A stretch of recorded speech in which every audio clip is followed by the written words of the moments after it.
우리가 지금 이제 기복신앙의 예배에 대해서 우리가 살펴보고 있습니다. 그래서 지난주에는 그 첫 번째 시간으로서 무엇을 살펴봤냐면 기복신앙의 예배에서는 부드러운 메시지가 팽배해진다를 이제 우리가 배웠죠. 근데 그 부드러운 메시지가 어떤 거였냐면은 이제 보편적인 메시지, 즉 이제 예레미야에서는 거짓이다라는 표현으로서 이야기하고 있는데 그 영역을 이제 그 소제목 첫 번째로 부드러운 메시지는 사람을 세우지 못합니다. 이 영역을 살펴봤죠. 그래서 이 부드러운 메시지는 사람들을 하나님께로 돌리지 못하고 또한 하나님의 백성들을 진정한 믿음으로 세우지 못한다는데 문제가 있다는 겁니다. 즉 이 부드러운 메시지 가지고서도 우리가 실제로 저도 청년 때부터 처음 신앙생활 때부터 이 부드러운 메시지를 들으면서 신앙이 성장했어요. 실제로 예수님을 믿게 되어졌고 근데 이 부드러운 메시지가 그러니까 평안이 없는데 평안하다. 또한 이제 잘못되었음에도 불구하고 하나님이 너를 축복할 거야. 이제 그런 이제 부드러운 이제 축복의 메시지 위주로 되어지는 영역들인데 만약에 이런 부분들을 통해서 구원이 없고 뭐 그렇다면 완전히 전적으로 틀린 영역이라 우리가 이제 그것을 구분하기 쉽잖아요. 그렇죠? 근데 구분하기 쉬운데 여기서 말하는 부드러운 메시지는 이것을 듣고 우리도 신앙생활 그렇게 해왔듯이 전혀 생명력이 없는 것도 아닙니다. 그래서 여기에도 나름대로 은혜가 있어요. 그리고 하나님의 함께 하심도 어느 정도 있어요. 그러다 보니까 이런 메시지를 접하게 되어지면은 그게 뭐가 잘못됐단 말이냐. 뭐 당신이 얘기하는 데만 옳고 당신이 얘기하는 그 메시지에만 생명이 있고 반면은 없단 말이냐. 그게 반박하는 경우도 되게 많이 있습니다. 왜 편협하게 그런 얘기를 하냐. 성경에도 분명히 축복의 메시지가 많이 있는데 그리고 축복의 메시지도 큰 그런 대형교회들이나 그렇게 이제 지금 현재 축복의 메시지를 전하는 그런 부분들은 다 잘못됐느냐? 그렇게 반문하는 사람들도 많이 있습니다.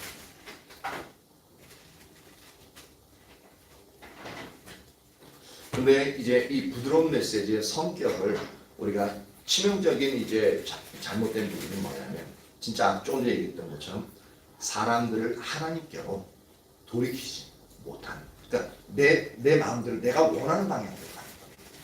그래서 온전히 하나님께로 돌이키지 못한다는데 가장 큰 치명적인 독소가 있습니다.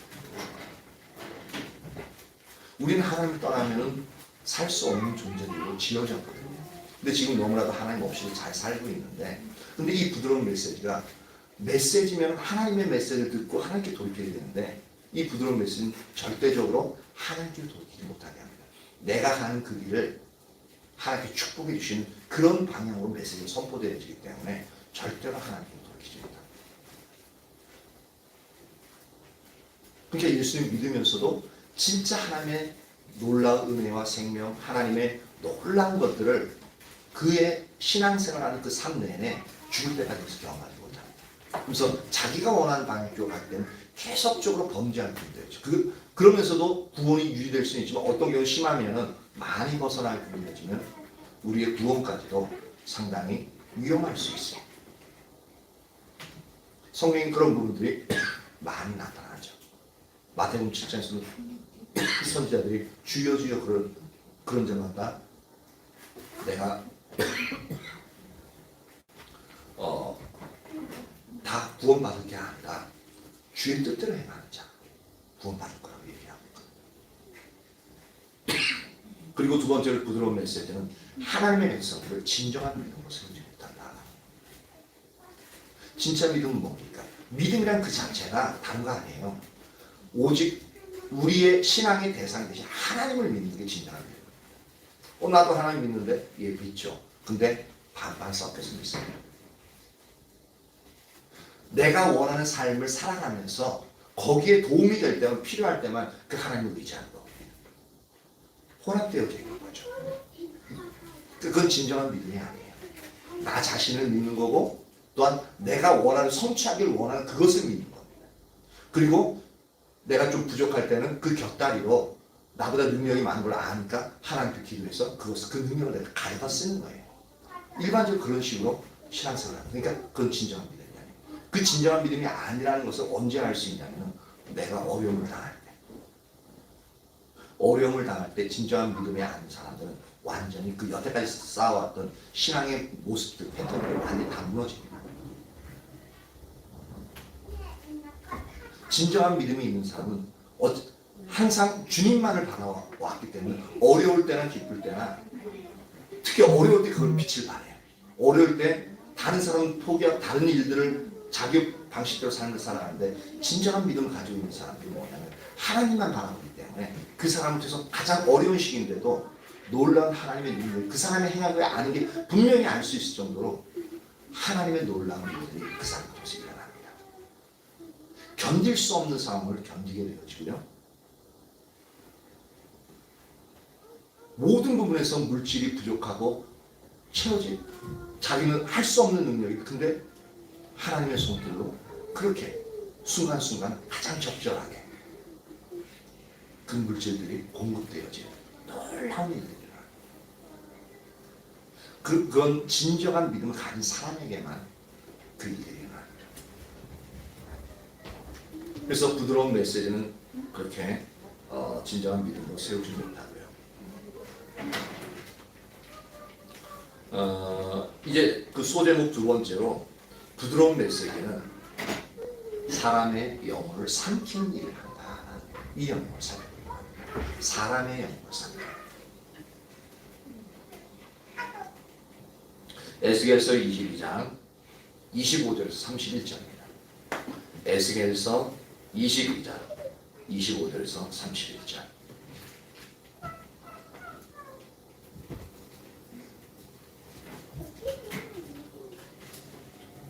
찾으시면서 한번 들어보십시오. 저는 맨 처음에 이사야서 30장과 31장은 히스기야 시대 때의 학자들이 얘기하는 시대 배경은 히스기야 시대 때라고 얘기합니다. 근데 우리가 알듯이 히스기야는 종교 개혁을 일으킨 왕이죠. 그래서 하나님의 마음에 합했던 다윗과 같이 온전히 주님을 바라봤던 사람이라고 분명히 그렇게 정직했다고 성경에는 기록되어져 있습니다. 그러면은 영적 분위기고 이제 그렇게 했기 때문에 그 나라 전체도 이제 하나님을 따라가는 것으로 우리는 생각을 합니다. 근데 이사야 30장과 31장에 보면 우리가 이해하지 못한 그냥 그것이 어느 왕의 시대인지 이제 모르면은 그냥 거기서 보면은 너희가 하나님을 의지하지 않고 군대를 의지하고 애국에 내려가고 막 그래서 저주가 있을 거고 너희들 다 심판이 있을 거다. 그 30장 31장 하나님을 떠났다는 그 영역들을 계속적으로 심판에 대해서 말씀하시거든요. 근데 그때가 어느 시대라고요? 히스기야 왕 시대라. 솔직히 잘 이해가 안 되는 영역이에요. 종교 개혁이 일어났음에도 불구하고 하나님은 그들에게 심판을 말씀하셔요. 돌이키라. 그리고 하나님을 심각하게 떠나 있고 혼합주의적인 신앙을 가지고 있는 것을 상당히 많이 지적하고 있거든요. 그래서 맨 처음에는 그 두 가지를 보면서 아마 이게 히스기야 왕시대가 아닐 거야. 학자들이 잘못 알았을 거야. 저는 이제 그렇게 생각을 했거든요. 왜냐하면 왕이 하나님께 인정받는 그런 상황인데 그러면 종교개혁을 했고 누구보다도 하나님 열정적으로 다른 사람은 그 민족 전체를 하나님께 돌이키거든요. 그래서 하나님이 놀라운 역사도 아수르 왕이 쳐들어왔을 때 사내립이 쳐들어왔을 때 막 이제 히스기야 놀리고 하나님 막 저주하고 그러니까 어떻습니까? 하나님 앞에 히스기야 딱 가서 무릎 꿇으니까 어떻게 합니까? 천사 한 명을 보내가지고 아수르 군대 18만 5천 명 갖다가 단 하룻밤에 싹 다 송장을 만들어버리거든요. 그러니까 사내립이 얼굴 뜨뜻하죠. 이게 부끄러워가지고 혼자만 살려뒀어요. 또 하나님. 왜냐하면 다 죽었으면은 사내립은 그게 모르잖아요. 그러니까 혼자 모든 부끄러움과 수치를 감당하고 그 하나님이 하신 것을 알라고 혼자만 살려줘서 공국으로 돌아가게 만든다. 근데 결국은 공국에 돌아가서 자기 아들들 손에 죽어버려요. 상당히 비참한 최후를 더 비참한 최후를 맞이하게 된 거죠. 그렇게 히스기야 왕 시대 때 놀라운 하나님의 구원이 임하거든요. 근데도 여러분들 이사야 30장 31장 한번 읽어보십시오. 혼합적인 그런 부분인데 이것 가운데 동일하게 이제 부드러운 메시지가 있었던 것을 볼 수가 있었습니다. 이제 지금 에스겔서 22장 25절 31절 제가 읽으면서 설명하도록 하겠습니다. 그 가운데서 선지자들의 반역함이 우는 사자가 음식물을 움킨 같았도다. 여기 이제 대상이 네 대상이 나옵니다. 하나는 선지자, 하나는 제사장들, 하나는 그 나라를 다스리는 고관들, 그리고 하나는 그 땅의 백성들. 이 네 부류의 사람에 대해서 하나님이 말씀하고 있습니다. 가장 먼저는 이제 선지자들, 영적 리더의 가장 최일선에 서 있는 선지자들에 대해서 하나님 말씀하셔요. 선지자의 반역함이 우는 사자가 음식물을 움킨 같았다. 그래서 그들이 사람의 영혼을, 백성들이나 그 외의 모든 사람들의 영혼을, 이스라엘 백성들의 영혼을 삼켰다라고 말하고 있습니다. 그러면서 재산과 보물을 탈취하며 과부를 그 가운데서 많게 하였으며, 그리고 26절에 보면 이제 제사장들에 대해서 나옵니다. 그 제사장들은 내 율법을 범하였으며 나의 성물을 더럽혔으며 거룩함과 속된 것을 구별하지 아니하였으며 부정함과 정한 것을 사람이 구별하게 하지 아니하였으며 그의 눈을 가려 나의 안식을 보지 아니하였으므로 내가 그들 가운데서 더럽힘을 받았느니라. 하나님을 부정하게 만드는 그 역할의 제사장이었다. 그러면서 27절에 보면 그 가운데 그 고관들은, 즉 이스라엘 백성들의 정치 지도자들을 말하고 있죠. 그 고관들은 음식물을 삼키는 일이 같아서 불의한 이익을 얻으려고 피를 흘려, 즉 뭐냐면 자기 이익을 얻기 위해서 백성들을 죽이는 그 영역들을 말하고 있죠. 죽여서 빼앗는 겁니다. 피를 흘려 영혼을 멸하거늘. 이게 그 나라의 정치 지도자들이 했던 일들입니다. 근데 더 과간인 것은 28절 보십시오. 그 선지자들이 그들을 위하여, 즉 고관들을 위하여 회를 치라고. 우리가 배워왔지만 흙벽에다 회 칠하면 그 담이 이제 예쁘게 보이고 또 튼튼한 것처럼 보이게 하는 역할을 한다고 했죠.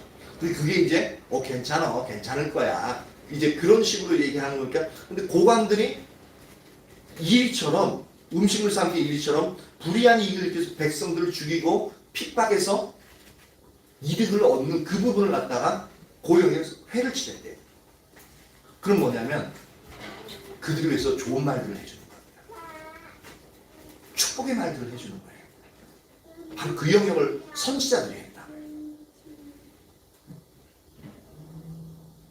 그래서 회를 치라고 스스로 허탄한 이상을 보며 거짓 복수를 해나가요. 즉 그들이 이제 이걸 통해서 이제 고관들의 이 행동들을 성경적으로 하나님이 이제 함께 하시는 것처럼 이 정당성을 부여하게끔 되어지는 겁니다. 이게 선지자들이 했던 일이에요. 여호와가 말하지 아니하였어도 주 여호와께서 이같이 말씀하셨느니라 하였으며, 보세요, 이거 하나님의 말씀입니다. 그리고 이 땅 백성들은 포악하여 가난하고 궁핍한 자를 압제하였으며, 즉 자기보다 더 약한 사람들, 약육강식으로서 힘 있는 자들, 힘 없는 자들을 핍박하고 빼앗는, 완전 나라가 난리가 아닌 거죠. 나그네를 부당하게 학대하였으므로 이 땅을 위하여 성을 쌓으며 성 무너진 데를 막아서서 나로 하여금 멸하지 못하게 할 사람을 내가 그 가운데서 찾다가, 그 가운데서, 즉 선지자와 제사장들과 고관들과 백성들 가운데 찾다가 찾지 못하였으므로 내가 내 분노를 그들 위에 쏟으며 내 진노의 불로 멸하여 그들 행위대로 그들 머리에 보응하였느니라. 주 여호와의 말씀이라. 에스겔 선지자는 2차 바벨론의 2차 침략 때 포로로서 잡혀가서 그 바벨론에 가서 선지자 역할을 했던 사람입니다. 그러니까 이거 실제적으로 일어났던 일들을 이제 에스겔 선지자를 통해서 다시 선포하고 있는 겁니다.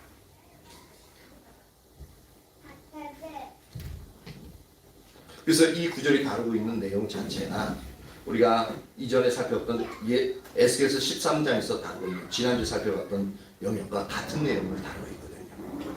그래서 이 구절은 부드러운 메시지를 전하는 선지자들은 우는 사자와 그리고 삼키는 이리인 고관들을 옹호하는 자들로서 그 이리와 같음을 이 부분은 이제 비유하고 있습니다. 그래서 그들이 삼킨 것은 다른 것이 아니고 바로 사람의 영혼들을 삼켰다라고 하나님이 말씀하고 있죠.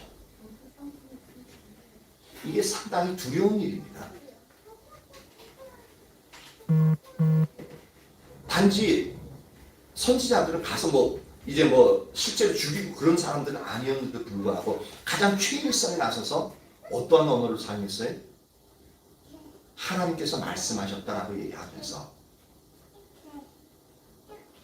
백성들이 듣기 좋은 그리고 범죄하는 고관들에 대해서 고관들이 듣기 좋은 그것도 하나님이 말씀하셨다고 하면서 그런 언어들 그러한 말씀들 부드러운 메시지를 전파했다는 겁니다.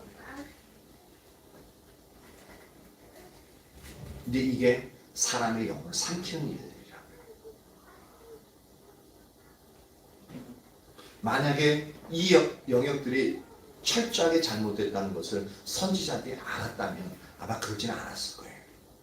근데 그 시대 분위기가 너무나도 전쟁으로 흉흉하고 너무 어떤 안식이 필요하고 그러니까 의지할 부분이 필요하고 그 다음에 이제 소망이 필요했기 때문에 나름대로 그곳에서 또 자기도 살아가야 되잖아요.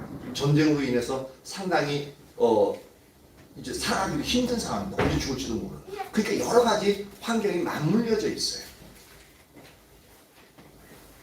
그래서 이런 부분들이 보이지 않았던 겁니다. 근데 실제로 보였다면 이 선지자는 진실로 하나님을 꼬꾸라져서 애통하며 회개하고 돌이켰을 겁니다. 이렇게 안 보이는 거예요. 오늘날의 저와 같은 목회자들도 진짜 우리가 하고 있는 목회에서 진짜 하나님의 기준에서 많이 벗어난 것이 실제로 선명하게 보여지고 이것이 사람들의 영혼을 우리에게 맡겨진 영혼들을 삼키는 역할을 하고 있다는 것 이게 선명히 비춰진다면 어느 목회자 치고 하나님께 엎드리지 않을 사람은 없습니다. 이게 안 보여지는 겁니다. 누구처럼? 에스겔 시대에 동일한 시대였던 예레미야 시대에 이 선지자들처럼 안 보여지는 거예요. 그러니까 계속 축복의 메시지만 선포되어지는 거죠.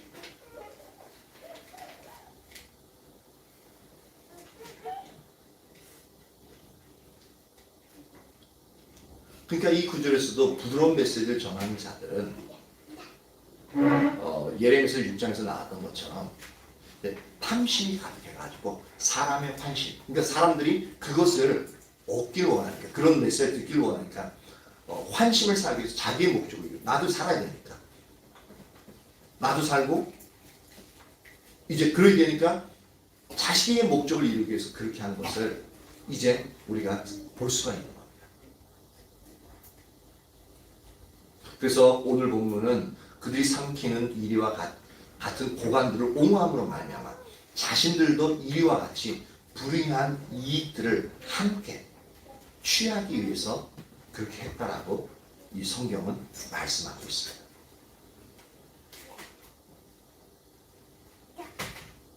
그리고 그들은 우는 사자가 식물을 삼킨 같이 제 성경은 그렇게 얘기하고 있죠.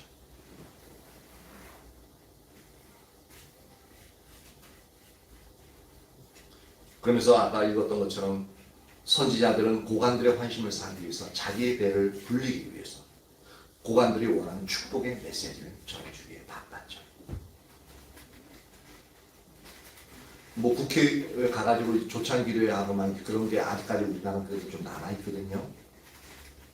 거기 가가지고 좋은 축복의 메시지 전하지 당신들 이렇게 하면 하나님이 진노하신다 그 영역의 메시지들이 실제로는 전해지지 않아요. 그래서 회개케 하고 진짜 하나님의 길로 돌이키게 하는 예수 믿는 사람들이, 신앙을 믿는 사람들이 꽤 있는데 그런 메시지가 선포되지 않아요. 그러면서 그 국회의원 전체 조창기대 하는 사람들 이제 축복의 메시지만, 축복의 기도를 해주고 나가거든요. 그럼 이게 지금 여기 있는 선지자들이 이 고관들을 위해서 축복의 메시지를 전하고 여호와께서 말씀하셨다고 얘기하는 거야. 뭐가 다르겠느냐는 거예요.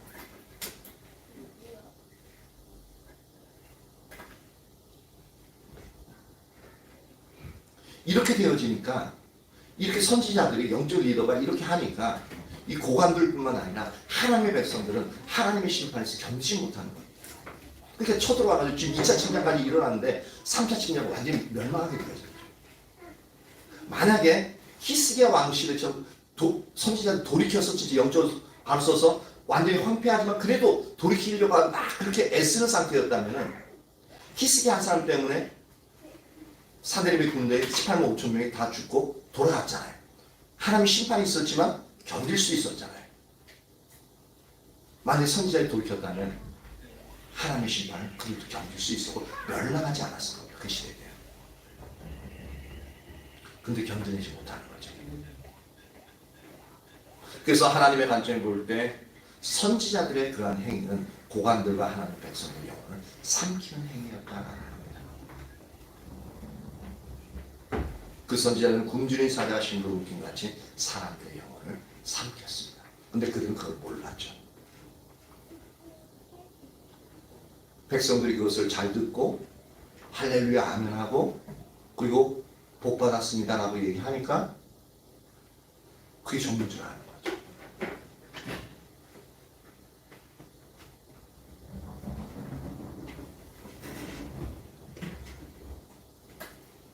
그래서 30절 한번 보십시오. 30절 보면 이 땅을 위하여 성을 쌓으며 성 무너진 데를 막아서는 그 행동. 이 부분을 일부 학자들은 중보기도다라고 얘기합니다. 물론 이 부분에서는 중보기도가 포함될 수는 있습니다. 근데 이 부분에서는 전적으로 중보기도를 의미하지는 않습니다. 이 부분을 잠깐 살펴보면 이 땅을 위해서 성을 쌓는다 해서 쌓으며라는 이 영역은 우리가 지난주에 살펴본 것처럼 성은 하나님의 기준들이라고 했잖아요. 그래서 이게 성벽이 무너졌다는 것은 하나님의 기준들이 영적으로 윤리적으로 많이 무너져 있는, 그렇기 때문에 이 땅을 위해 성을 쌓는 자들이 필요한 것은 무너진 하나님의 기준들을 세워나가는, 올바로 다시 세워나가는 그 영역을 말하고 있고요. 그리고 성 무너진 데를 막아선다라는 이 영역은 뭐냐면, 이 워낙 많이 무너져 있으면, 영적으로 타락해 있으면 아무리 올바른 선지자들이 많이 있고 그래도 이 전체를, 히스기야 왕 하나가 회개하고 돌이켰다 할지도 이사야서 30장과 31장을 보면 완전히 하나님 심판을 얘기하고 있거든요. 혼합주의적인 신앙에 대해서 계속적으로 하나님 지적하고 있습니다. 그렇듯이 혼자서 그 모든 것을 올바로 세울 수 없는 사람들도 있습니다. 그럴 때 어떻게 합니까? 자기 목숨을 걸고 성이 무너졌으면 그 연약한 쪽으로 적군이 침입하잖아요. 그러면 그것을 대신 목숨을 걸고 지킬 자가 필요합니다. 그래서 성 무너진 데를 막아서는 행동을 하자. 그래서 자신의 능력이 역부족일 때 자신의 목숨을 걸고 백성들을 보호하고자 그 앞에 일선에 나설 수 있는 그러한 영역들이 포함되어진 게 바로 이 땅을 위하여 성을 쌓고 성 무너진 데를 막아서서라는 표현이거든요. 근데 그러한 사람들을 그 땅 백성들은 찾았는데 아무도 없어가지고 하나님이 하나님의 진노를 쏟아부었다라고 말씀하고 있죠. 결국은 멸망하게 된다는 얘기가 되어지죠. 그럼 이것을 동일하게 이야기하고 있는 구절이 동일한 에스겔 선지자 동일한 시대였던 예레미야 시대 때 이 영역을 실제적으로 어떻게 표현하는지를 한번 살펴보는데요. 그것은 예레미야에서는 이렇게 얘기하고 있습니다. 하나님의 올바른 말씀을 백성들에게 들려주어서 그들로 하여금 악한 길에서 돌이키게 하는 것을 바로 이 땅을 위하여 성을 쌓으며 성 무너진 데를 막아서는 행동과 이 부분을 동일하게 얘기하고 있습니다. 예레미야서 23장입니다. 23장부터 22절. 예레미야서 23장 16절에서 22절인데 그 부분 한번 찾아보시고요.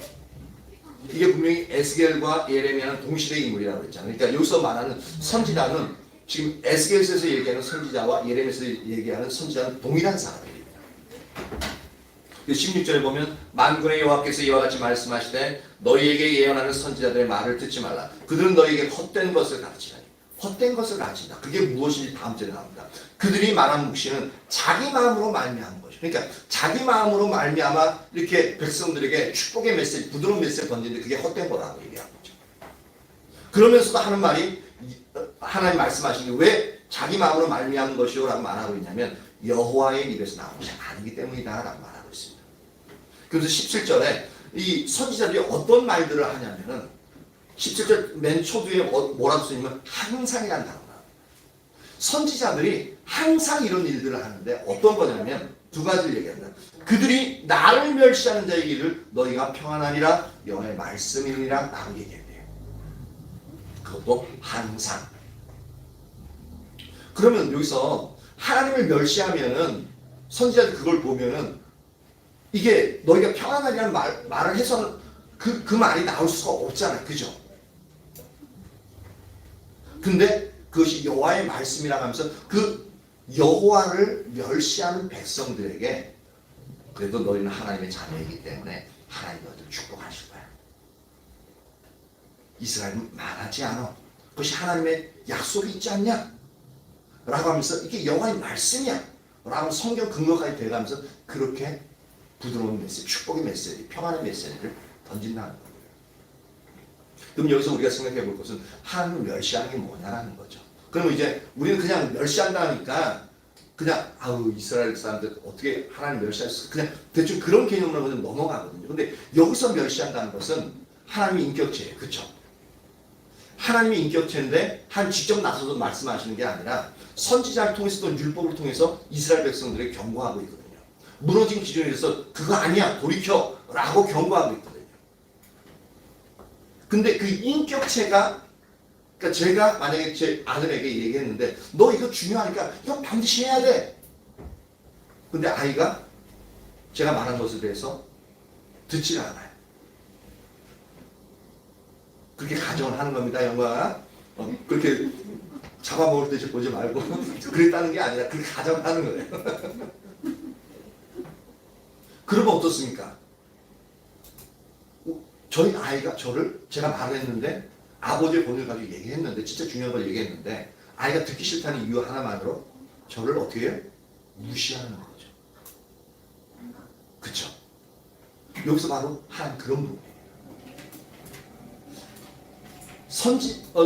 하나님의 뜻을 이제 올바르게 예레미야 선지자 같은 경우는 올바른 하나님의 말씀을 전했잖아요.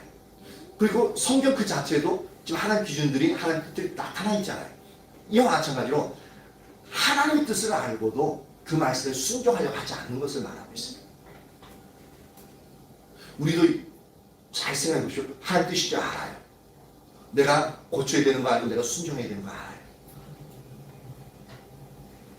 근데 순종하기 싫어요.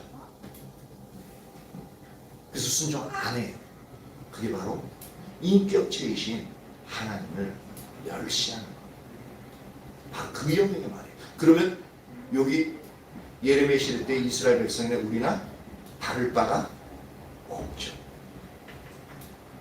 근데 지금 우리는 이런 부분이 잘못됐다고 지금 돌이켜야 한다고 이게 그런 말씀을 듣고 있잖아요. 근데 이 당시에는 그게 아니라 그래도 여러분은 하나님의 거룩한 백성이기 때문에 축복받을 거고 하나님이 여러분 지켜줄 거라고.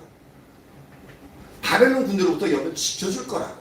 절대 예루살렘 성전 무너지지 않을 거라고. 그렇게 이제 선지자를 통해서 말씀이 선포되고 있는 거예요. 그래서 항상 그들이 나를 멸시하는 자의 일을 너희가 평안하리라 여호와의 말씀입니다.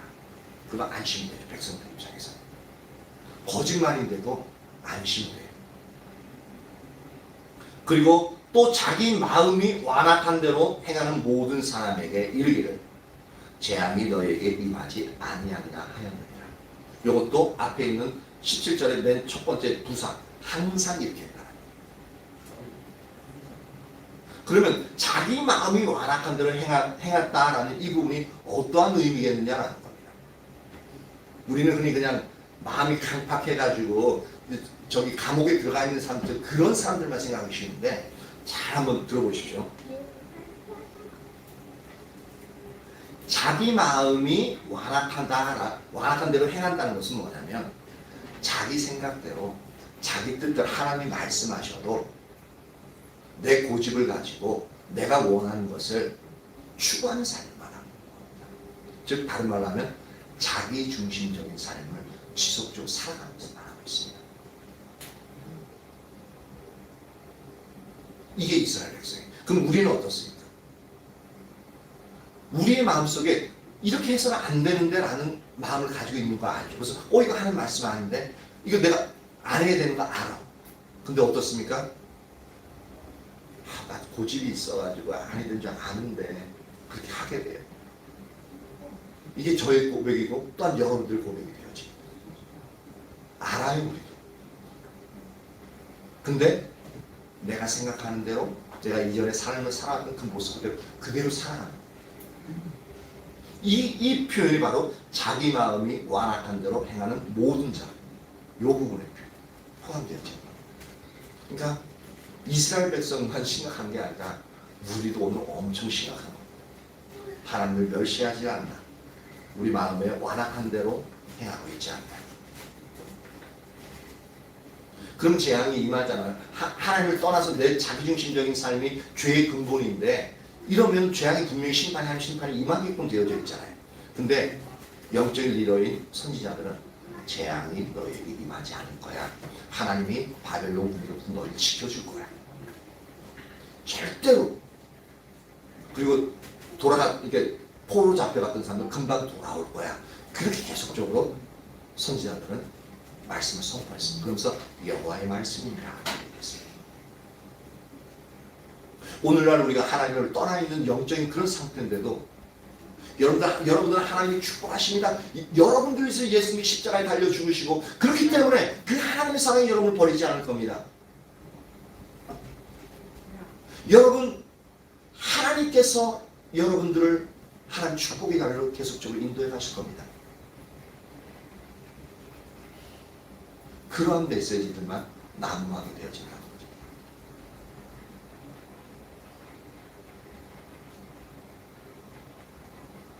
근데 지금 이 구조를 읽고 있는 게 뭐냐면 아까 전에 이 땅을 위하여 성을 쌓으며 성 문원인들을 막아서는 행동이 어떤 것인지 그 부분을 이제 정확하게 밝히기 위해서 지금 이걸 보고 있잖아요. 그래서 지금 쭉 더 내려가는데 18절 보십시오. 누가 여호와의 회의에 참여하여 그 말을 알아들었으며 누가 귀를 기울여 그 말을 들었느냐. 보라, 여호와의 노여움이 일어나 폭풍과 회오리 바람처럼 악인의 머리를 칠 것이라. 여호와의 진노가 내 마음에 뜻하는 바를 행하여 이루기까지 그치지 아니라 너희가 끝날에 그것을 완전히 깨달으리라. 이게 지금 선지자들이 그렇게 메시지를 선포하고 그렇게 축복의 메시지를 선포하니 거기에 대해서 하나님이 엄청난 진노의 심판의 말씀을 하고 있습니다. 그러면서 21절에 보니까 이 선지자들은 내가 보내지 아니하였어도 다른지라며 내가 그들에게 이르지 아니하였어도 예언하였을지라고 말하고 있습니다. 하나님이 말씀하시지 않았는데 자기 마음의 소리로 그렇게 했다는 거죠. 백성이 원하는, 회중이 원하는 메시지를 계속적으로 던져주었다는 거예요. 그러면서 22절에 이제 오늘 이 땅을 위해 성을 쌓으며 성문을 막아서는 행동이 어떤 것이 나옵니다. 선지자들은 어떠한 메시지를 선포해야 되는가를 이제 얘기하고 있습니다. 22절. 그들이 만일 나의 회의에 참여하였더라면, 나의 하나님의 회의, 즉 어떤 오너가 이제 회사의 CEO가 회의를 주재하면은 이제 거기에 이제 부하 직원들 다 모이게끔 되어지잖아요. 마찬가지로 하나님이 회의를 주재하는데 거기에 하나님의 말씀을 그대로 전달해야 돼. 간부급 되어지는 사람들이 이제 사장의 말을 그대로 듣고 부하들에게 이제 부서에 딱 가가지고 그 사장이 원하는 대로 그것을 갖다가 이제 회사를 이끌어가게끔 되잖아요. 그래서 들어야 하잖아요.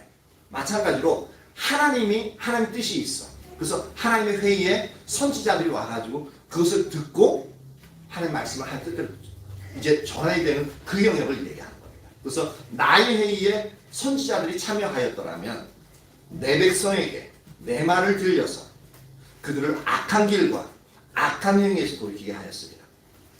바로 선지자들이 해야 될 역할은 뭐예요? 하나님의 백성들에게 하나님의 말씀을 들려서 그들은 악한 길, 악한 길은 나를 멸시하는, 즉 하나님 말씀 듣을 때 순종하지 않는 요 악한 길에서 돌이키고, 악한 행위, 즉 자기 마음이 완악한 대로 행하는, 즉 자기중심적인 삶을 살아가는 그런 자들을 그런 악한 행위에서 돌이키게 하는 그 영역의 말씀이 뭐냐면 바로 이 땅을 위해 성을 쌓으며 성 무너진 데를 막아서는 행동이다. 그래서 오늘날은 우리 이제 목회자들에게 있어서부터 온전한 하나님의 기준에 합당한 그 메시지가 그렇게 회복되어질 영역이 있습니다. 근데 그것이 회복되어지려면 여호와의 회의에 참석해야 돼요. 여호와의 회의에 참석한다는 것은 하나님의 친밀한 관계 가면서 하나님이 이제 들려주시는 그 말씀, 하나님의 의도를 이제 파악하고 깨닫는 영역이 절대적으로 필요한 거죠. 그래서 오늘날은 이제 교회가 회복되기 위해서도 이 영적 리더, 목회자들을 위한 그 기도가 너무나도 많이 필요합니다. 저도 그 영역 가운데 이제 너무나도 많이 필요하고, 여러분이 살기 위해서도 영적 리더가 먼저, 목회자가 먼저 살아야 돼요. 그래서 기도가 많이 필요해요.